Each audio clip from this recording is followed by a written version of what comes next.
Well, thank you, Joe. It's good to know that I'm not the only one that's lost a month in all this excitement we've had with the pandemic.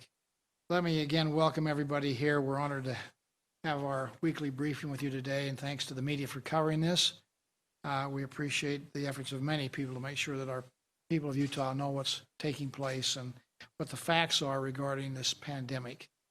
We're entering a new stage right now, as most of you know, with the schools opening up.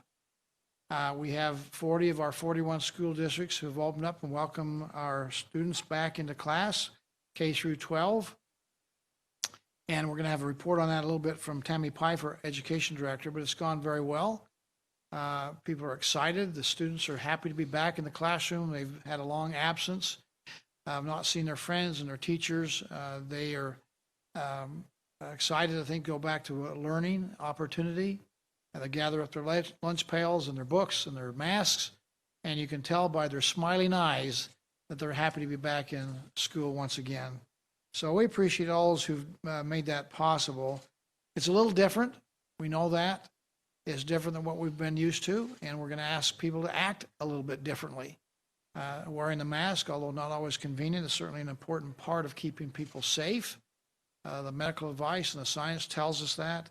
We also are concerned about our teachers, making sure that they have a safe environment as they find themselves in a more vulnerable classification as more elderly, young, but still elderly, more so than the students. And we want to make sure that they feel safe. So we're encouraged about what's taking place, and we appreciate the school boards, the superintendents, the principals, the teachers, the parents, and the students all working together to get us to a good place as we start this new school year. Our students, I think, are teaching us by example.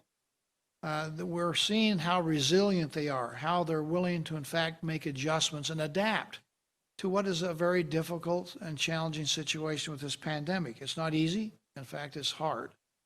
But they're leading the way for us. And again, I think the schools this week have shown, the students have shown that they're prepared to do what's necessary.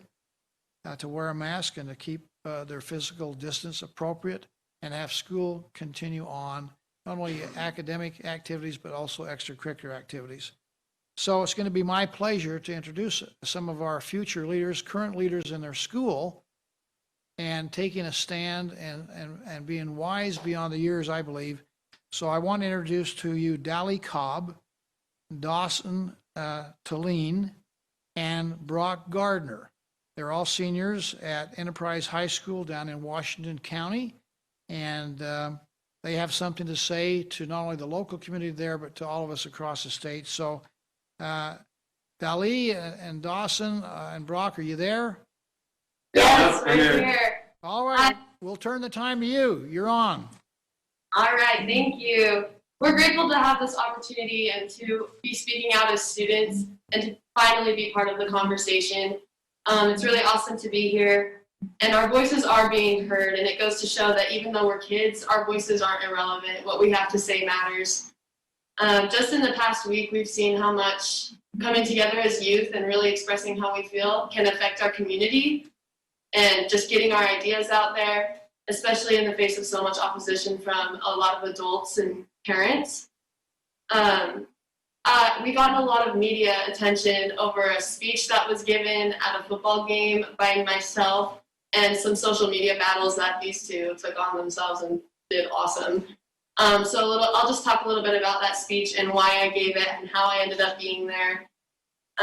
We just heard some rumors about some parents in our community and surrounding communities that were not really agreeing with the mask mandate, and which is understandable. People are going to have different opinions, but we felt that our senior year, and especially just the school year in general, was being threatened, especially because this is such a great opportunity and really a privilege to have. I mean, just look around, a lot of the neighboring states don't even have this opportunity to be in school, to have sports, and that is something that we are so lucky to have. And so that almost broke our hearts a little bit, because we want to be here.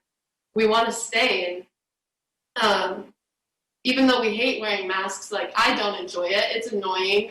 It gets hot sometimes. It's not fun. We don't like doing it. We're going to do it because it ensures that we can do all these different things that we love, that we can participate in sports and be around our friends, which is really, school is more about socializing and learning how to be your own self rather than just education. I feel like, especially for me, I love being around people and discovering who I connect with or what I can do to better myself rather than just learning in classes. And I think that's something we've really missed over this whole COVID-19 thing, is that school is more than just education. Like I've said, having it in person is so important.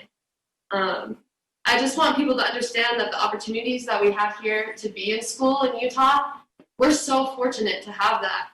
And we shouldn't be throwing away the opportunity to be in extracurriculars and to be in person and socialize over something as small as wearing a mask. I mean, everyone can do it. It's uncomfortable. No one likes it. We understand that. But in order to have all these things, we've got to be able to make the sacrifices for it. And I feel like the opinions of parents and adults in general right now are just a big part of that problem. We're not willing, as students, we're not willing to work with the community if they're just going to go against what we want. And that's upsetting. So we just ask one thing: don't take away what we want, especially if we're the ones willing to do the things that it takes to have it. And that's all I have to say. So. And I think that Dali put that perfectly. For us, we just wanted the parents to know that we need our voices to be heard, and we have had our voices heard. And we're all in agreement that we just want to be able to attend school. For us, like she was saying, school is something where we want to socialize. It's where we can be with our friends. It's where we can enjoy our day. That's where so many kids, that's where they feel safe, is at school. And so because of that, we wanted to be able to be in school in person, not have to do it online. And so we just wanted to wear masks. It's just one small thing. Yes, it's not easy, but it's one small thing that we can do that makes it a lot easier for us to be in school. And we just want to follow the rules that are set in place. And the part that I played in this, I was on Facebook. It was where the controversy started, was on Facebook. There was a post that was put up where people were trying to protest masks, but the problem with it was the parents were putting their agenda on the kids. That's the part that I did not enjoy the most, was that the parents were trying to tell their kids not to wear masks, to try to protest this, which I'm all for protests. I'm all for the First Amendment and the right to protest, but I don't feel that the way that they were doing it was the correct way. I don't feel that telling your kids to break the rules that are set in place is the right way to protest. And so the part that I played is I put a post out on Facebook, just a small post. I wasn't looking for any recognition or anything, but I just put a post out just telling the parents that us kids, we just want to be in school. We want to be able to enjoy it and to be able to have our sports and be able to be around friends. And wearing a mask, yes, it's something that's not fun to do, but it's not that hard. Just wearing a mask for the entire day. We're doing it right now. Yes, it's not easy. We're speaking and it's kind of hard, but it's better than being at home. It's better than having to be stuck at home. So that's what I just wanted to share with the parents. And I feel like it kind of swayed their opinions on it a little bit, because they kind of realized that us kids, we have our own voice too, and we just want to be able to enjoy our school. Yeah, so what I did was I wanted a place where people could share their support for our movement of wearing a mask. So I put something on Instagram, and I encourage people to share it on their Instagram stories to just show kind of the whole community that they supported this, the kids, that's what they wanted, to try and, I don't know, just go back at the narrative that was being pushed before. So that's my part in it. Yeah, that's really just our message, is that we want to be here, and we don't want parents to be pushing this agenda that it's not fun to wear a mask for kids, so we shouldn't be wearing masks, because we're willing to do it. We want to be here, and we're willing to make that sacrifice, and that's not the decision for the parents to make. That's not the decision for adults to make, because you don't understand how much it's important to us. School's our lives. I mean, we come here, we do work at school, we go home, we do homework, we go to practice for our school sports. It takes up a lot of our time. This is our lives. We don't have other things to worry about. And so that's why it's so important to us, and that's why we're speaking here to you today, to really just call attention to that. And so we just ask everyone, ask your kids how they feel. Ask them if they're willing to go to school and wear a mask, because I guarantee you'll be so surprised with their answer. That's all we have to say. Thank you for having us. Yeah, thank you. Well, thank you to Dally, Dawson, and Brock. Thank you. We appreciate your courage. We appreciate your wisdom. And speaking for the young people of the state of Utah, I believe that if we can do it down in Washington County where it's 110 degrees, we can do it anywhere in the state. So thanks for your leadership. We'll excuse you now to get back to class and enjoy your learning experience down there. We want you to have the best experience possible under these difficult circumstances. So thank you for your leadership and sharing with us today. Thank you for having us. Good luck to you. Say good luck to all the student body for us too. Will do. Thank you. Thank Thank you. We all understand the importance of education, I think. Not only does it help us prepare for college and post-high school educational experiences, but it helps us prepare us for life. It helps us be a good citizen. And we see this example here today of our young people stepping up and being good citizens and showing wisdom beyond their years. So I'm very impressed with our young people. Education is a key issue, and now we're opening up now our schools as we start this school year. So I've asked Tammy Pfeiffer, who's our education director, to come and give us a brief overview of what's taking place today in our 41 school districts. I think 40 of them opened up by today now. So we'll ask Tammy to come in here and give us a kind of an overview of our education. Thank you. In January of this year, we held the governor's annual education summit. And our focus this year, or in January, was on what we could do throughout this year to improve and increase the social and emotional learning that was happening in our schools, ways that we could help teachers and students develop these skills. And little did we know at the time how important that focus on social and emotional learning would be. And as students have started to return to the classroom both last week and this week, we've really been encouraged by the activities and the environments that we've seen in schools that teach and integrate these social and emotional skills. And when I say social and emotional skills, I'm talking about things like managing stress, building relationships, teamwork, respect for others, developing a sense of confidence and optimism, negotiating conflict, perspective taking, empathy, and resilience, something that the three students really have just demonstrated for us. I just want to give you a couple of examples of what we've seen happening. In Tooele District, the Willow Elementary students were welcomed back by bulletin boards that had student artwork, and then across the top, the phrase that we are strong together. We are stronger together. Choose Kind ambassadors met students at the door at Mountain Creek Middle School and Jordan School District. And in Iron County School District, they launched their theme for the school year, which is Face Everything Together and Rise. A teacher in Davis posted this on social media yesterday. She said, the first day of school was amazing, and it was wonderful to have kids in our building again. We've got this. Parents in Washington District sent their students to school with masks and treats for the teachers, both a show of support and respect. One principal posted this on Twitter, loved seeing our kids today, #BestDay2020. I spoke with a parent of a third grader in Orem who was not comfortable sending her son back to school yet for in-person instruction. And she said, we decided to start the year with online instruction. The teacher visited our son at home and has been great to stay connected.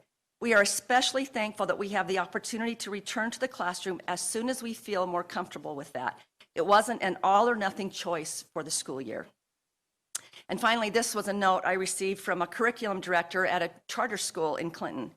She wrote, the first day of school was crazy and amazing. There were some tears, but those were mostly mine. And we left exhausted, but in a good way. The students were happy to be back, and they adjusted quickly to wearing masks. Our support staff pitched in anywhere and everywhere to make it all work. She said, we had some glitches with our online instruction, but got it worked out. Is there some apprehension about getting sick? Yes. But we have been lucky to have a supportive community. Everyone, students, parents, teachers, and staff are braving new territory with patience and grace. It's going to be a great year. These are just some of the comments that we have heard and that we've seen posted on social media. And the school openings certainly have not been without challenges. There's some bumps, some miscommunications, that we've even handled at our office, major adjustments and minor adjustments. But we've been encouraged that for the most part, the feedback that we've gotten has been overwhelmingly positive. Teachers miss their students. One teacher posted that he got a lump in his throat as he walked in and his students returned to school that day. And students miss their teachers and they miss their friends. They're eager to learn, and our community is pulling together and working very hard to make this succeed. So we'll continue to plan, adjust, adapt to new circumstances, and just keep doing the best that we can. One last thing that we've seen our teachers sharing on social media is this year's must-have school supply list, and it reads like this: patience, flexibility, deep breaths, humor, cooperation, encouragement, understanding, compassion, respect, and kindness. I feel like we're off to a great start for this school year. Thank you.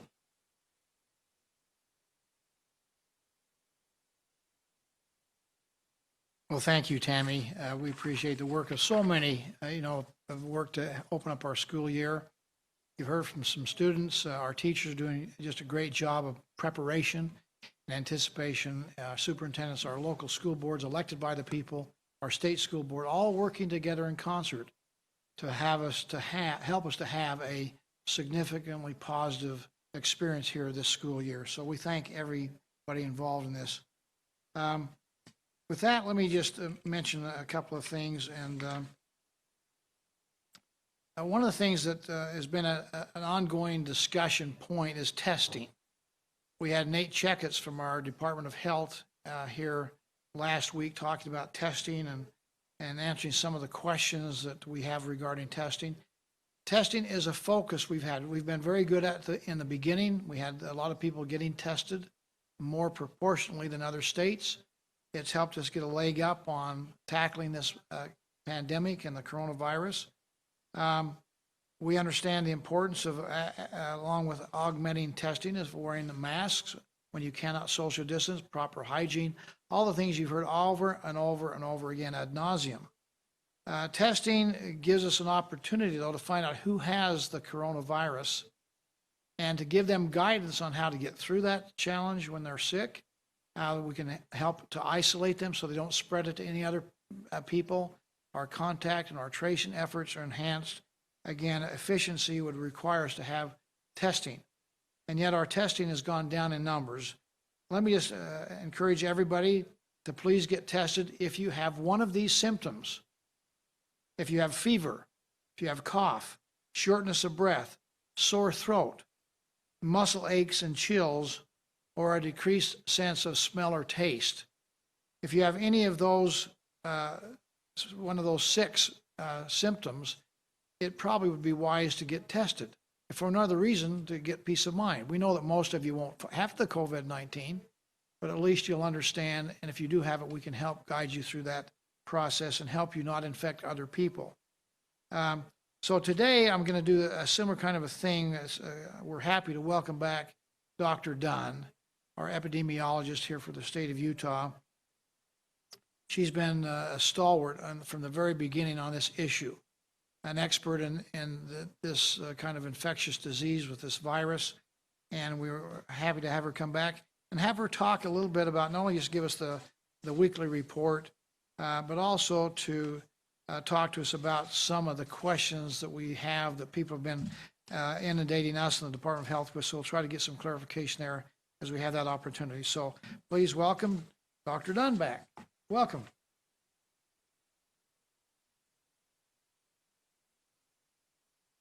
Great, thank you, Governor. I'll start out with just a brief situational update. Our 7-day rolling average today is 376 cases. You know, the governor set a goal to be under 400 cases a day by September 1st, and we've actually been under 400 per day since August 11th. And our 7-day rolling average for percent positivity is now at 8.6%. And we have had, unfortunately, 401 deaths due to COVID-19 during this outbreak. So as we reach the end of August, I think we all really need to be proud of what progress we have made and where we're at. At the beginning of this month, our 7-day rolling average was over 500, and now we're under 400 cases per day. And our percent positivity at the beginning of the month was hovering around 10%. And we've dropped that nearly 1.5 percentage points. And we now have about 100 fewer people currently hospitalized due to COVID-19 compared to the beginning of August. I'm confident that we can continue moving in this direction. Let's stay committed to doing what we know works. Wearing a face mask when we're in public, staying home when we're sick, washing our hands, and practicing physical distancing as much as possible. And with that, I believe we have some Q&A. Yes. Thank you. And again, we'll just social distance here. And let me ask you, I've talked about testing. We get a lot of questions about why are the numbers of testing going down? The percent, our positivity rate seems to be staying about the same. You've talked about 3% being a good goal to get to. Tell us the relationship between the number of tests, why are the tests going down, and our positivity rate. So we have seen a drop in the number of people getting tested every day. And this could be due to people just not being sick and not having symptoms. And this makes sense given our low case counts as well. So we were having our highest testing numbers when we actually had our highest number of cases, indicating a greater spread of COVID-19 throughout our communities. So it could be a really good thing that our testing numbers are going down. However, given that, we still want to make sure, and I want to reiterate what Governor Herbert said, we have the capacity in the state to test anybody who needs it. So if you have one of those 6 symptoms or you're a close contact to a confirmed case, we want you to get tested. With regards to the percent positivity, this is certainly one of the primary metrics we look at to indicate how we're doing in terms of controlling the pandemic. 3%, that's been quoted a lot, isn't some magic number. We are certainly heading in the right direction. Our percent positivity is decreasing, and that indicates that we are doing a better job at controlling the spread of COVID-19. So really, for us to continue to have a handle on this, we need to encourage everybody out there who is symptomatic or a close contact to a confirmed case to get tested. Dr. Dunn, along that same line, we've talked about the positivity rate. We also here talked about the transmission rate, which I think is pretty important. Why don't you explain to us what the transmission rate is? Sure. So something we follow in public health with regards to infectious disease outbreaks is something called the transmission rate. So for every individual infected, how many people are they likely to infect? And for us to be controlling the outbreak, we need that number to be less than 1. And we are just under 1 or right around 1, and we've been there for several weeks. And that indicates, as we've seen, a decreasing in the number of cases. So we're certainly on the right route right now. Talk about, we have people, okay, sorry. What about the cost? I mean, we want more people to be tested. Is it going to cost them a lot, $50 a whack to get a test? What is the situation on cost? So for the vast majority of people out there, if you have to get tested for COVID-19 because it's medically necessary, meaning you have a symptom or you're a close contact, it is free. That means you should not be charged a copay, any payment at the time of getting tested. That should not be happening. There are some people out there that are requesting tests for non-medical reasons, such as needing to travel or employment reasons. Health insurance companies are not obligated to cover those tests. If you feel like you have been charged for any COVID-related care unnecessarily, we do have an email address that you can reach out to. That's COVID-19 testing coverage at utah.gov. Again, COVID-19 testing coverage, all one word, at utah.gov.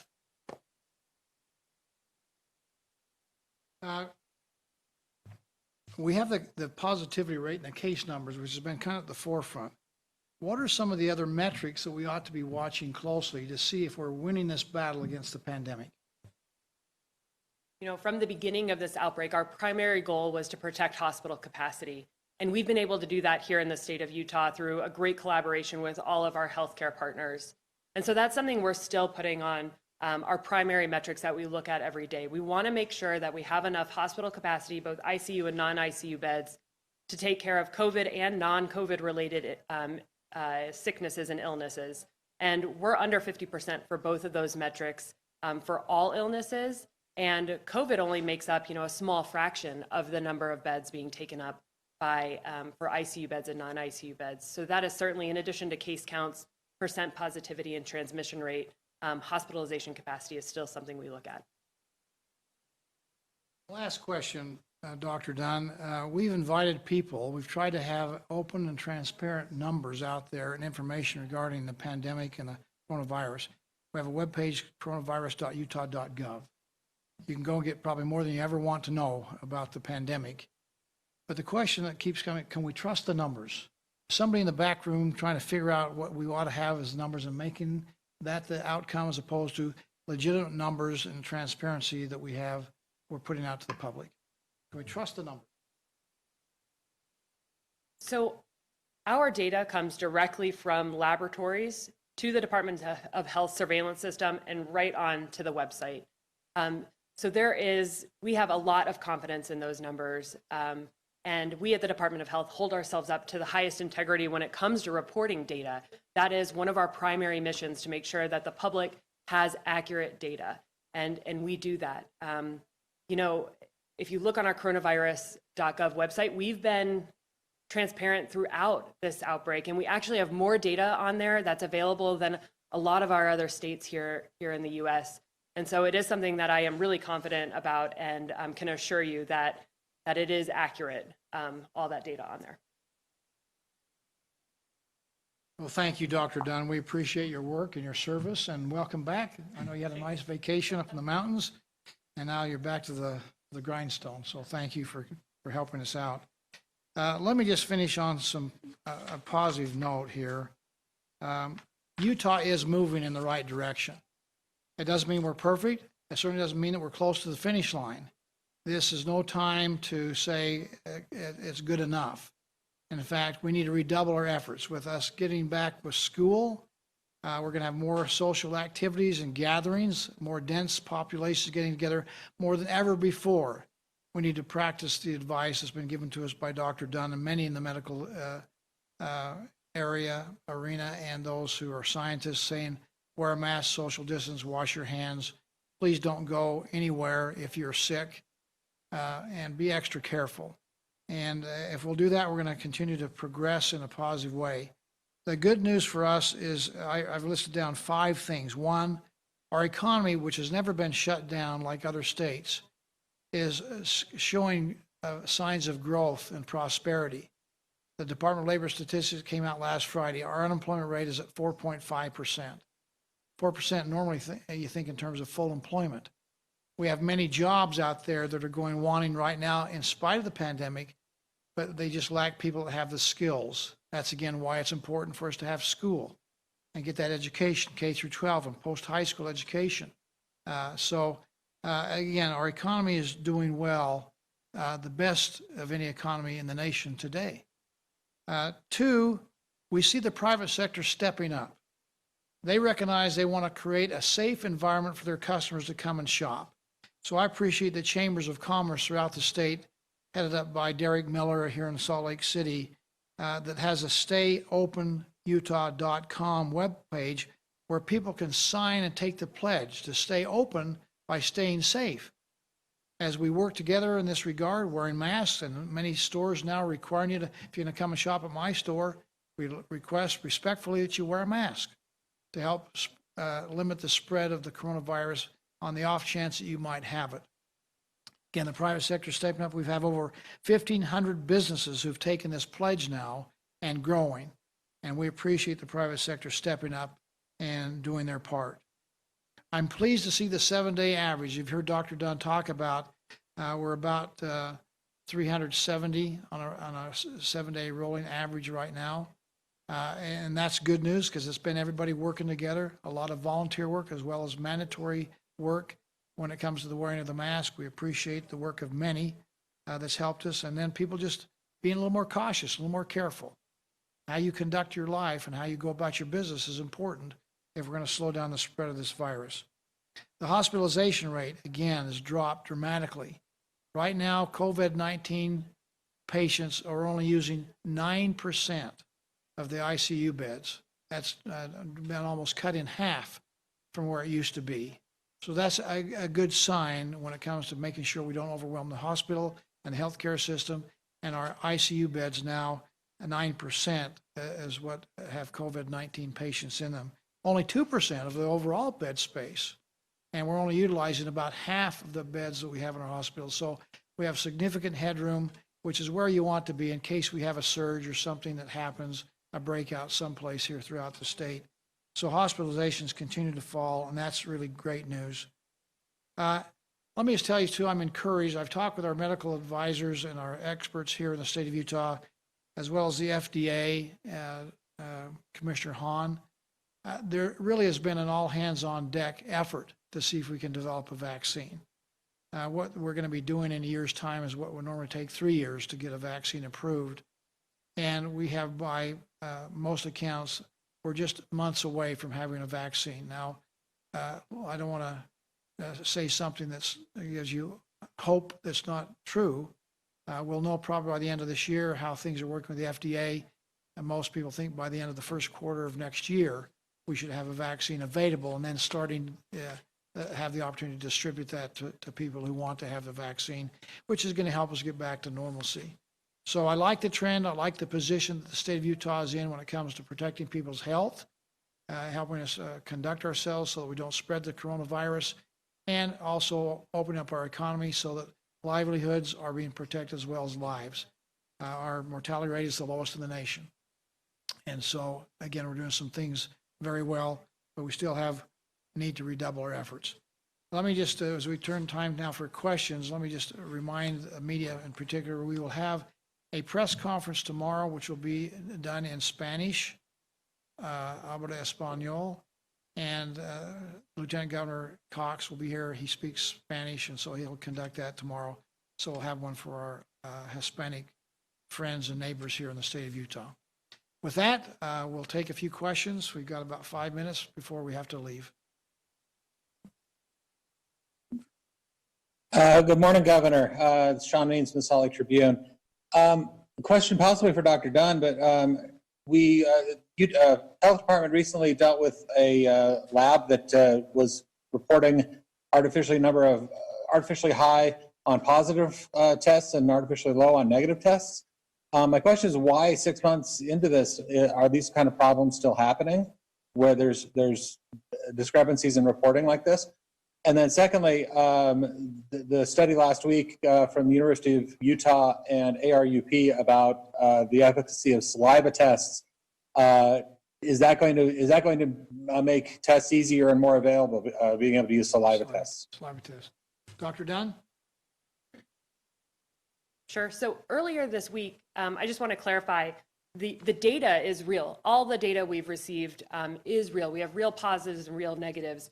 What happened earlier this week, at the end of last week, was that we had a reporting delay from one of our large partners that resulted in our test results looking artificially low because we hadn't received the negative results yet. That has since been fixed. As you can see today, we have a lot of test results that have come in, and so that backlog has since resolved. And so all of the tests that have been conducted in the past week are now in our surveillance system and on the coronavirus.utah.gov website. So I hope that clarifies that question. And regarding saliva tests, I didn't hear your exact question, but I do know that our partners here in the state are working vigilantly to try to get saliva tests on board.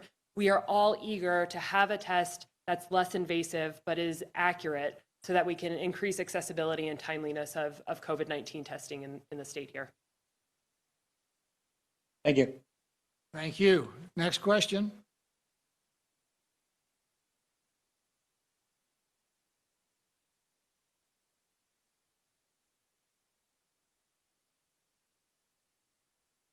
Yes, this is Jacob Klopfenstein with KSL.com.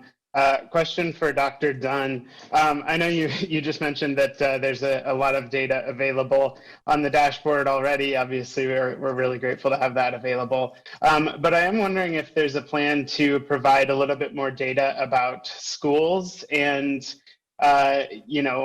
cases that are being seen in schools, or more information about outbreaks in schools, or anything like that as the schools are starting to open up here. Yeah, absolutely. We already have the framework built, and we're evaluating that with our public health and school partners to make sure that the data feeding into that framework is accurate. Schools just opened, and this is a whole new surveillance system. So before we start publishing that data, we want to make sure that it is indeed accurate and useful for the public to make their own decisions and be aware of what's going on. So that is coming. Thank you.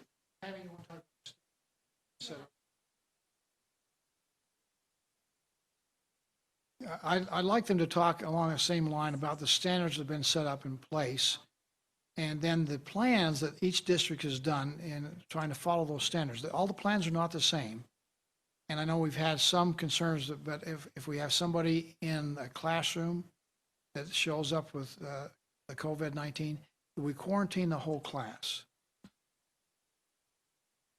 I will start this response and then hand it off to Dr. Dunn. So each school had to put plans in place that were turned into the State Board of Education by August 1st. And each school, the charter and schools in the districts, were given the school reopening plans that were put together by the Department of Health. The schools are each assigned a health officer, a public health officer from their local health department. And they work in conjunction with that health officer to determine what happens if a student tests positive. If the whole class is quarantined, if they do contact tracing first to determine who is quarantined, and I will let Dr. Dunn explain the specifics on that, but there are plans in place, and each school district has their own individual plan that are under the umbrella of the statewide guidance. Dr. Dunn. Yeah, so as Tammy mentioned, if a case is identified and that case is identified to have been linked to a school, public health does their normal contact tracing. So they work with a school to identify all close contacts and recommend quarantine for those close contacts. What's unique to the school setting is the idea of recommending that individual classrooms all go virtual or whole schools go virtual. Right now, our recommendation is that those conversations begin when 3 active cases are identified at one time in a classroom. That classroom should start considering to go virtual for 2 weeks. Or if there's 15 total cases within a school or 10% of their population, whichever is lower, if there's 15 active cases within a school setting at one time, the local health department will work with the school to determine if going virtual for 2 weeks is necessary to stop the transmission of COVID-19 in that setting.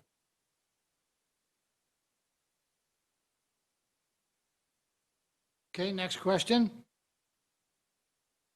Hi, Governor. It's Ben Winslow with Fox 13. There's been a lot of demonstrations across the state lately over your mandate for masks in K through 12 schools, and I wondered if you were planning on granting any exemptions for that, or if the mandate remains in place, and what are you thinking about higher education with Provo contemplating a mask mandate, passing one, and then the mayor possibly vetoing that? I think the policies we have in place right now are good ones. They're based on the best science, the best medical advice, common sense, and what it's going to take for us to, in fact, slow down and stop the spread of this coronavirus. We may not get to the finish line until we have a vaccine, but we can certainly minimize the impact and minimize the risk factor. There's no such thing as zero risk. I understand people that don't like to have government mandate them to do things like wear a mask. And to those folks, I'd say, yeah, don't do it because the government's mandating you to do it. We only have a few places where that's happening. Do it because it's the right thing to do and you care about your neighbor and you have respect and you want to make sure, like we heard from our young people today, that things can go on and, in fact, improve. And we see that happening here in the state of Utah. It's not that it's been perfect, but we're moving in the right direction. So if it ain't broke, don't fix it. So I like where we're at. What people do in Provo, that's a local decision to be made. I understand that it passed unanimously by the council. And I guess they'll have to work with the mayor if the mayor decides to veto that. I would think that's probably not the reflection of the people of Provo, but that's a decision that will be handled at that local level, which is where it should be handled. One more question.